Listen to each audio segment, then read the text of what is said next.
Robin. Hi, I'm Judith Unger, sculptor, artist. I like to show you some of the drawings that I did in the last couple of weeks in Venezia. Venice and Florence.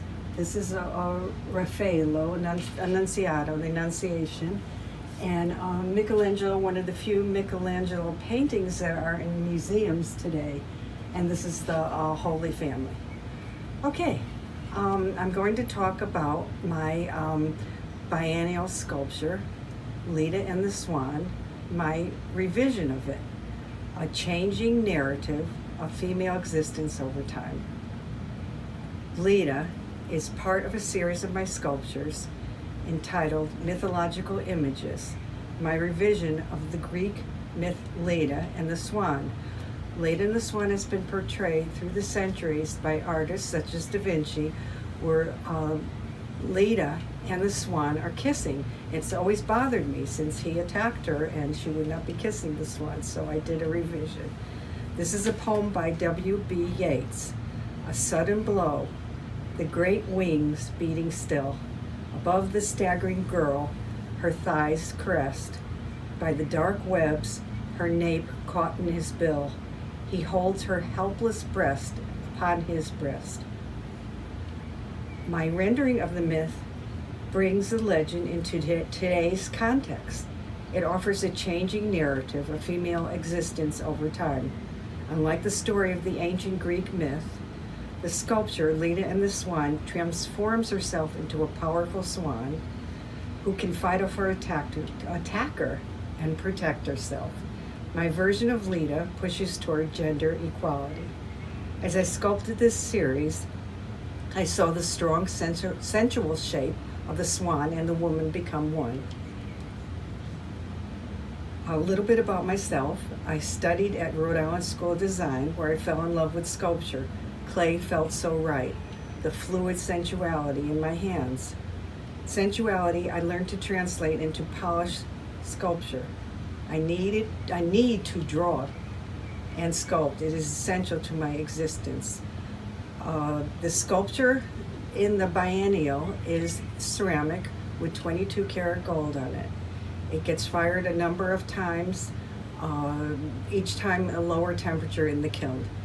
I love to sculpt on circular forms, the exquisite harmony of a beginning and an end emerging in time. I live and work in rural Vermont.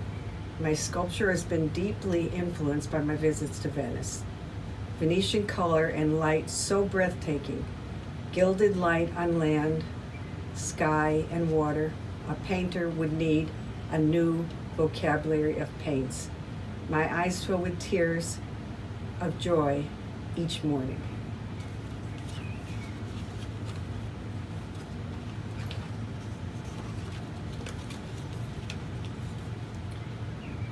Each time I visit Venice, I return home to the United States, Vermont studio in an explosion of creativity. Each place, Venice and Vermont, magnifies the intensity of my work. These are excerpts from my journals. I try to draw most days, and I also write to help get rid of some of my creativity so I can sleep at night. Excerpts from my Venice journals. We stood applauding from the ornate golden royal box centered in La Fenice Opera House. A wide, private staircase sweeps up to the velvet and golden mirrored box overlooking a central inner view of the magnificent jewel box. Mario Brunello, cello in hand, conducts the symphony orchestra with his bow. He plays his cello exquisitely in an arena of complete silence. I hear the sounds of a flute and harp come from his cello. Marvelous. We stand and applaud. I'd loudly yell, "Bravo!" and "Squisito." I am told his mother sits next to us. She beams up at me as I smile at her and say, "Congratulazione, your son is wonderful." She glances at my drawing pad and says I draw beautifully like Da Vinci. I laugh a loud laugh. Organ concerts at San Giorgio across the Grand Canal from San Marco. I draw and the priest removes the ornate rope from the inner sanctum to offer me a seat on one of the ornate altar chairs. Drawing at another palace, the guard looks at my drawing and says, "It's so beautiful," then offers me coffee, hoping to lengthen my visit. It amazes me that Venetians, surrounded by so much art of the masters, have so much awe, respect, and appreciation for contemporary art. Art flows timelessly in their existence. My work is a celebration of strong women. My hope is that you enjoy my sculpture and take a powerful memory of it home with you.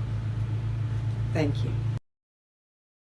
I love clay. I fell in love with it in Rhode Island School of Design years ago in the 60s. I went to school for industrial design and got my hands in sculpture, and I just said, no, that's it, I'm a sculptor. I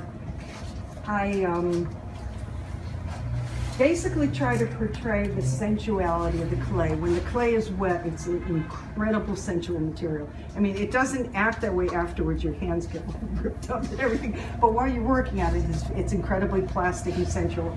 And what I tried for years and finally succeeded is to carry through the sensuality in the fired piece too, so you want to touch it. And I really like, a lot of people tonight said that they wanted to touch it, and that's great. And I said, go ahead, and they said, oh really? You know, you can't, it's not gonna break that easily. You can.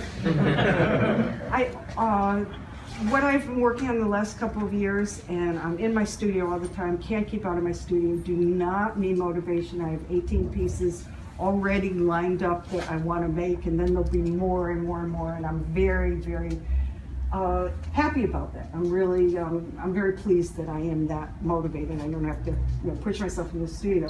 Anyways, using the sensuality of women who are not afraid to be strong and sensual, and that's what's coming across in my pieces. This is stonework clay. It's a high fire clay. I talked about taking it off the pedestal and dropping it on the floor. I'll do that another opening. I don't think it would break. I really don't. I mean, I could be wrong, but I don't think it's going to break. Does anybody have any questions about it? Oh, it's hand built. It's doing things because I studied sculpture. I did study technical clay things, so I know how to mix up glazes and all those things. But I don't have the boundaries of a potter or ceramicist. So I do things, the company that I get the clay from says I can't do what I'm doing. And every once in a while I can't do it, like 1 out of 10, it collapses on me and I'm in my studio holding it, please go back together and get it together. It won't. Clay is about as stubborn as I am.